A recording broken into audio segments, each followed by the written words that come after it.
दोस्तों, इस टेक्नोलॉजी के ज़माने में लोग बहुत कम ही अपने दिमाग का इस्तेमाल कर पाते हैं। अधिकतर लोग तो अपने मोबाइल या अपने कंप्यूटर का ही इस्तेमाल करते हैं। किसी भी चीज़ को याद रखने के लिए उसे अपने मोबाइल या कंप्यूटर में सेव कर देते हैं, अपने दिमाग से उसको निकाल देते हैं। दोस्तों, इसी वजह से आज हमारे दिमाग कमज़ोर होते जाते हैं।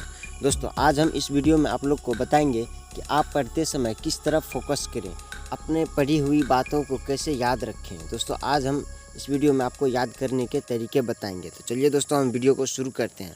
दोस्तों, जब भी आप पढ़ने के लिए बैठें तो एकाग्रता से पढ़ें। स्वामी विवेकानंद जी का नाम तो आप सुना ही होगा। वो स्वामी विवेकानंद कहा करते थे कि जब भी आप अपने काम को करो तो किस एक समय में एक ही काम को करो, और उसके बाद ही अगर आपको और कोई काम है तो उसे करो, तब आप उस काम को पूरी तरीके से सही तरीके से कर पाएंगे। तो दोस्तों, इस बात को हमेशा याद रखिए कि जब भी आप कोई भी काम करें, अपना पढ़ाई करें, तो उस समय आप एक चित्त मन ध्यान लगाकर अपना सिर्फ पढ़ाई करें। उसे अपनी लाइन बाय लाइन पढ़ते जाएं और उसे हमेशा दिमाग में याद रखने की कोशिश करें। दोस्तों, जब हम पढ़ने के लिए बैठते हैं तो सिर्फ उसे पढ़ देते हैं, अपने दिमाग में याद करने की कोशिश ही नहीं करते हैं।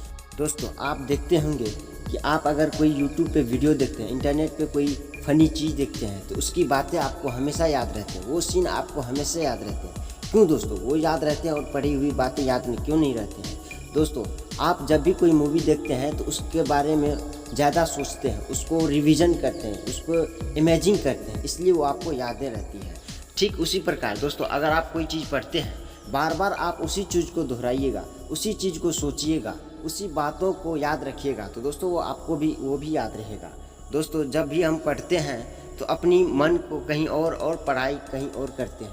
नहीं दोस्तों, दोनों चीज़ एक ही साथ कीजिए, तब आपको पढ़ी हुई हर बात याद रहे। अब हम दोस्तों आप लोगों को याद करने के 3 बेस्ट तरीके बताते हैं, जिससे आपको पढ़ी हुई बात हमेशा याद रहेगा। दोस्तों, जब भी आपका टीचर स्कूल में पढ़ा रहे होते हैं तो उस वक्त आपको, जब टीचर आपको समझाने लगते हैं, बताने लगते हैं कि ये इसको इस तरह से करना है, तो उस समय जो भी बात टीचर बोलते हैं दोस्तों, उसमें से इम्पोर्टेंट बातें जो होती हैं वो आप अपने नोट पैड में लिख लीजिए उसी वक्त जिस वक्त आपको पढ़ा रहे होते हैं। दूसरी बात दोस्तों, जब आप पढ़ने के बाद घर आते हैं तो उस समय जो भी टीचर पढ़ाते हैं या आप अपने आते वक्त रास्ते में जो भी पढ़ाए हुए हैं उसको आप दिमाग में रिवीजन कीजिए कि आज हमारे टीचर ने क्या पढ़ाया, किस टॉपिक पे बात की, उस टॉपिक में क्या क्या बोला, उसके बारे में क्या कहा। दोस्तों, ये सब आप जरूर रिवीजन कीजिए।